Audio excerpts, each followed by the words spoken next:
کرتے ہیں. میں نے کہا یار ایک شخص, اور یہ عمران خان صاحب بیٹھے ہیں, شاید آپ میں سے بہت سے لوگوں کو نہ پتا ہو, پی ایم آفس میں ہمارے بھی ذرائع ہوتے ہیں, اکثر پوری کابینہ پریشان ہوتی تھی کہ جناب بات ہم نے کی ہے, کہاں سے پتہ لگ گئی. وہ شخص جو پانی کی آدھی بوتل بھی ضائع نہیں ہونے دیتا بطور وزیر اعظم کے, یار یہ آدھی پانی کی بوتل میں نے ابھی رکھی, کیوں اٹھا کے لے گئے, وہ کرپشن کرے گا. میں نے سمجھائی لوگوں کو یہ بات, لیکن پلے بک کیونکہ وہی پرانی تھی, کیا کرپشن کے کیسز نکالو, ڈسکریڈٹ کرنا ہے, کرپشن تھوپنی ہے. مسٹر اے بی سی کا فلانا دوست ہے, اس سے نکال کے لاؤ, کچھ نہیں. آج 2.25 مہینے ہو گئے, کوئی کرپشن نہ نکلے گا. عمران خان کا کرپشن کا کیس نہیں نکل سکتا, نہ نکلے گا.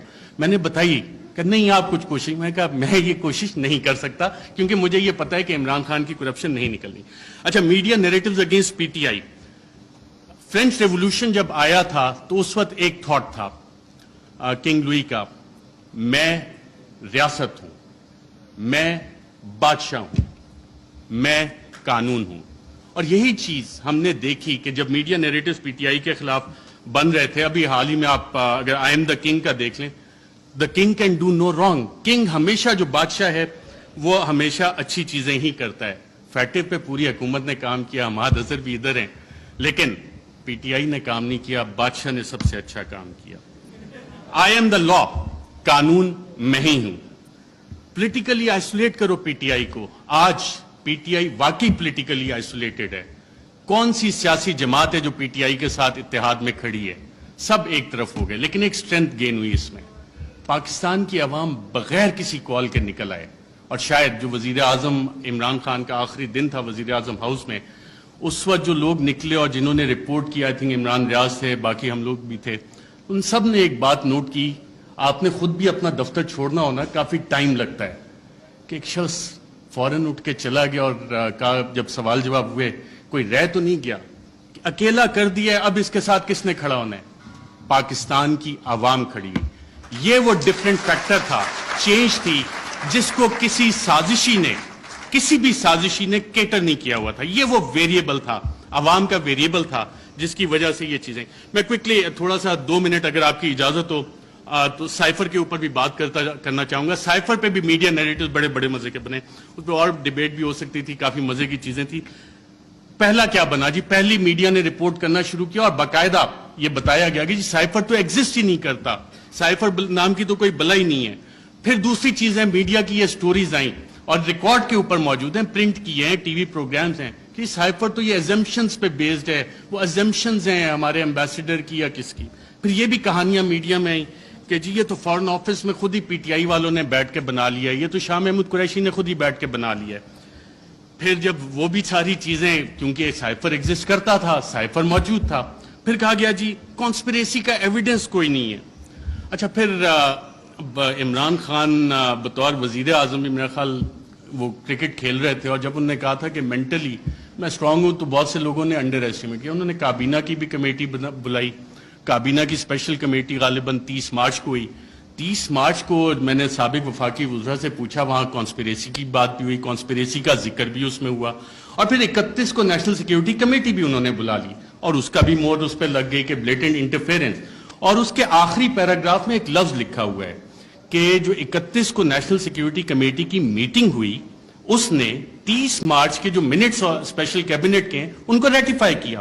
اب 30 مارچ کو آپ سب وفاقی وزراء جو اس میں بیٹھے تھے, اس وقت کے وزیر اعظم اس میں بیٹھے تھے, ان سب نے کانسپریسی اور سازش کا لفظ اس میٹنگ میں ذکر کیا. یہ میرے ذرائع نے مجھے بتایا ہے, آپ سبھی یہاں پہ بیٹھے ہیں, اگر کسی نے کانٹراڈکٹ کرنا ہے تو سابق وزیر اعظم خود بیٹھے ہیں, وہ کر سکتے ہیں کہ 30 مارچ کو جو اسپیشل کیبنٹ میٹنگ تھی اس میں سازش کا ذکر ہے. بالکل سازش کا, میں ایز اے جرنلسٹ کلیم کر رہا ہوں. پھر یہ کہا گیا کہ جی وہ انٹیلیجنس ہم نے خود ہی کر لی, اور انٹیلیجنس کی بیسس پہ آبویسلی اس پہ سوال اٹھے کہ انٹیلیجنس, ہمارے انٹیلیجنس کے ادارے بہت اچھا کام کرتے ہیں, دہشت گردی کے خلاف بہت اچھا کرتے ہیں, پاکستان کی سیکیورٹی کے لیے بہت اچھا کام کرتے ہیں. لیکن مسئلہ یہاں پہ آتا ہے کہ جب انہیں ڈریگ کیا جائے سیاسی معاملات میں, اور یہ کہا جائے کہ جی انویسٹیگیشنز ہوئیں, کون سی انویسٹیگیشنز, یہ سوال ہوا ہے. اب ریجیم چینج میں انٹیلیجنس کا ایک بنیادی کردار ہوتا ہے, انٹیلیجنس انفارمیشن کا بنیادی کردار ہوتا ہے. اگر آپ اگلی سلائیڈ کریں ذرا, Colin Powell, U S secretary of state, U N security council میں